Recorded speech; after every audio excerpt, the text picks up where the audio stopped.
The purpose of this tutorial is to start from the beginning and very quickly get you to a point where you understand PHP and can write your own scripts. Now, it will be useful if you have at least some basic knowledge of HTML. I conveniently have a video on that if you're interested. So let's just take a quick look at what we're going to be learning today. First, we need to install some software if you want to execute PHP files on your computer. If you already have a web server with PHP, you can use that instead. Then we'll take a look at an actual PHP file and how to start programming in one. The first bit of code we'll look at will output a string. Now, if you're not familiar with data types, I'm going to try to teach you as we go. A string is just a sequence of characters. Another data type is an integer, which is just a number, a whole number. And an example of where this matters: you can do arithmetic on integers, but not on strings. You can manipulate strings in other ways though. This includes concatenation, which we'll look at after a quick introduction to variables. Then we'll look at some operators, if statements, forms, arrays, and loops. So before you can execute PHP files on your computer, you'll need to install some software. If you are using a Mac, you'll want to go ahead and download and install MAMP from mamp.info. If you are using Windows, you will want WAMP from wampserver.com. Once you've installed that, you'll find a folder has been created. In OS X, it is under applications/mamp/htdocs. I believe in Windows it is just the root directory c/wamp/htdocs. The htdocs folder is used as the root directory of the local web server you've just installed. The control panel you get in OS X has a button to open the start page, which will take you to this page you see here. Similarly, you can get to a similar page from the icon in the system tray in Windows. You can then find your own projects by going to localhost : and the default port 8888 in this case, / then the name of a folder you've set up in the htdocs directory. In a text editor, Notepad will do in Windows. I'm using Sublime Text 2 in OS X. We want to create an HTML file. So I'm going to quickly create a very simple structure. So we've got the HTML tags, the head tags. We can have a title tag, and then the body tags. So normally we would save this as a file with the .htm or .html extension. This will not be the case anymore. We're going to save it with the .php extension. So I'm going to call this file index.php. Now, calling it index will make it the home page. Web browsers will automatically load that when you go to the directory. And I'm going to save this in the PHP tutorial folder that I've made in the htdocs folder.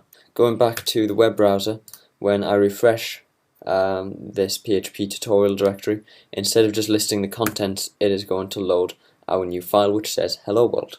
The PHP comes inside a new tag in the HTML, and what you want is the opening tag, a question mark, and the letters PHP. And then a bit later on we need to close the tag with a question mark and the normal closing HTML tag. Now, inside of these tags we can write some PHP code. First of all, I am going to show you the echo command. So typing echo and then in quotes to make a string, we can type a string. So I'm going to stick to hello world. So this is going to output the words hello world to the document. Now, when a user loads a web page, the user doesn't see the PHP. It's not possible to see the PHP code. The user can only see the output. And lines of code in PHP must always end in a semicolon. If you get an error, check you haven't missed semicolons. So when we save that, nothing is going to change because we're just outputting hello world. Now, if we view the source code of this page, it's as though nothing has changed. The user can't see these PHP tags. They are executed on the server. The output is put in the HTML and then sent to the user. So echo outputs something to the screen. Very useful command. Don't forget the semicolon. So I mentioned variables in the introduction. A variable is just a way to store a piece of information and give it a name. And variables are denoted in PHP with a $sign. So we can write $, call it my var for variable, and then we can make a string. Alternatively, that could have been a number. Again, don't forget the semicolon. We can then output the variable, so we can type echo $myvar. Refreshing the page, we will see our string has been outputted. PHP isn't very strict with data types. In the same way, I can create another variable and just set it equal to 5. Then I can create a second one and make that 3. We can then have a variable called sum, which is number plus number 2. And then we could output by typing echo sum 5 plus 3. which will, as expected, give us 8. If, on the other hand, I tried to add "this is my variable" to the number 3, it's just going to output 3. It can't add a string to an integer. So how do we manipulate strings? We can concatenate them, and that means just putting them together to form a longer string. Let's say I have a variable called name. Let's make that Jake. If we wanted to output hello name, assuming we don't know what name is and that's set dynamically, we can say echo and have a string hello, close the quotes to close the string, and then use a dot, a full stop, a period, whatever you want to call it, to concatenate that string to the string name. Don't forget the semicolon, and that will output hello Jake. So then of course we could easily change the name without changing the second line, and it would output hello Bob instead. We've already seen a few operators. Plus sign is the addition operator, which can take 2 operands, for example 5 and 3, and add them together. Equally you can do subtract, / for divide, and an asterisk for multiply. Equals is the assignment operator. The variable on the left will get set to the expression which is on the right. Comparison operators, if we want to check that 2 variables are equal, we use a double equals sign. So if the variable x is equal to the variable y, this expression will return true, otherwise it will return false. If we want to check that they are not equal, we can put an exclamation mark in. Exclamation mark in PHP means not.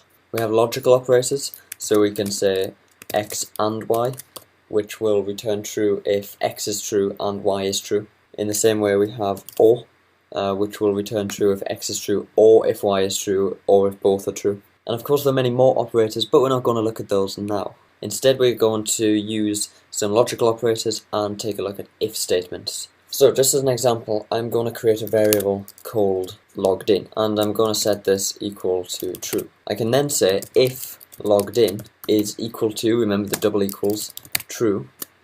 Then we use curly brackets. We can output into a string, so remember the quotes, you are logged in, and the semicolon on the end. After the closing curly bracket, type else and open some more curly brackets. This is what will execute if logged in is not true. We can type please log in.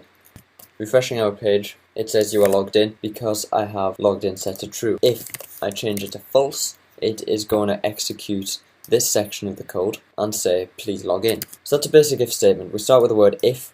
We have an expression in brackets, so we can say something along the lines of variable, the comparison operator for equality, and then true or false, or we could have a string in there if logged in was set to yes, for example. Then we have curly brackets, code which will execute if this expression returns true, and then else, code which will execute if this expression returns false. Remembering semicolons at the end of lines and curly brackets for the if and else. So you now know how to output something to the page using echo. We're now going to look at how to handle HTML forms. Again, I just have a basic HTML file set up here, and we're going to use the HTML form tag. So in our form, this could be a login form for example, but we're just going to put an input, and we're going to have the type as text, and then we're going to have another input which will be submit. Refreshing our page, we get a text box and a submit button. So when this form submits, at the moment it won't do anything. If however we add an action to the form tag and we set the action equal to process.php, it will send all of the information from the form to a file called process.php, which we will create in a few seconds. And we can either post the information or to the page, or we can put the information in the URL.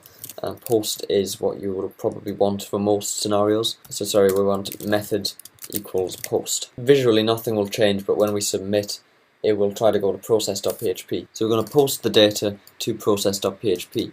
And to be able to access this data, we need to give our input some names. Let's give this the name because we want the user to input their name. So we can say enter your name. So the user enters their name and presses submit. We then create process.php. So I've created a new file, normal HTML tags, saved it with the name process.php in the same directory as index.php. You want to insert the PHP tags, open and close, and inside we can now get the data which has been posted to this page. So we can create a variable called name, And to access the posted data, we need to use the special variable $_ then in capital letters post. Now this is an array. Now we haven't looked at arrays yet, but don't worry. All you need to do is use square brackets, and inside the square brackets put a string with the name of the input that you want. And remember, we called the input name just there. If I typed ASDF there instead, we would be typing ASDF here. That's not the case. We've called it name. Echo, just as we did before, a string hello, concatenation operator, and then the variable name. So now when you enter your name and click submit, the process.php page will be loaded, the data will be posted to it, the PHP script will be able to get the posted data from the $_ variable, and it can then output that data. So I mentioned the data was in the form of an array, so let's just have a quick look at what an array is. Let's say we wanted to store details about lots of different people. We could have lots of variables. Person 1 equals Alice, person 2 equals Bob, etc. This is creating lots of different variables with lots of different names. What we can do instead is create an array, so we can maybe call this array people and set it equal to the word array and then some normal round brackets. Inside this array we can add Alice in quotes, comma, then we can add Bob, then we can add Catherine, and then we can add the semicolon, of course, at the end of the line. So now we have the people array. This array contains 3 strings, Alice, Bob, and Catherine. First of all, let's output the whole array. We can do this with the print_r function. So print_r is the name of the function. Open and close brackets, and inside give it the name of the array. So go back to index.php, and we've got an array. The 0th element, it's 0 based, is Alice, the first element is Bob, and the second element is Catherine. So instead of outputting the whole array, we could echo a particular element. So let's echo the second element. So just as we did with the post variable, we use square brackets, and we can say 2 for the second element. This is going to be Catherine, remember, because it starts with the number 0.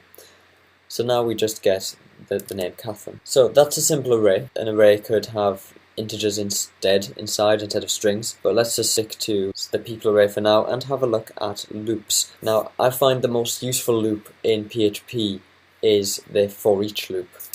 So we can type for each, and this is used to loop through an array. So we can have for each, I'm going to type people as $person, open and close curly brackets.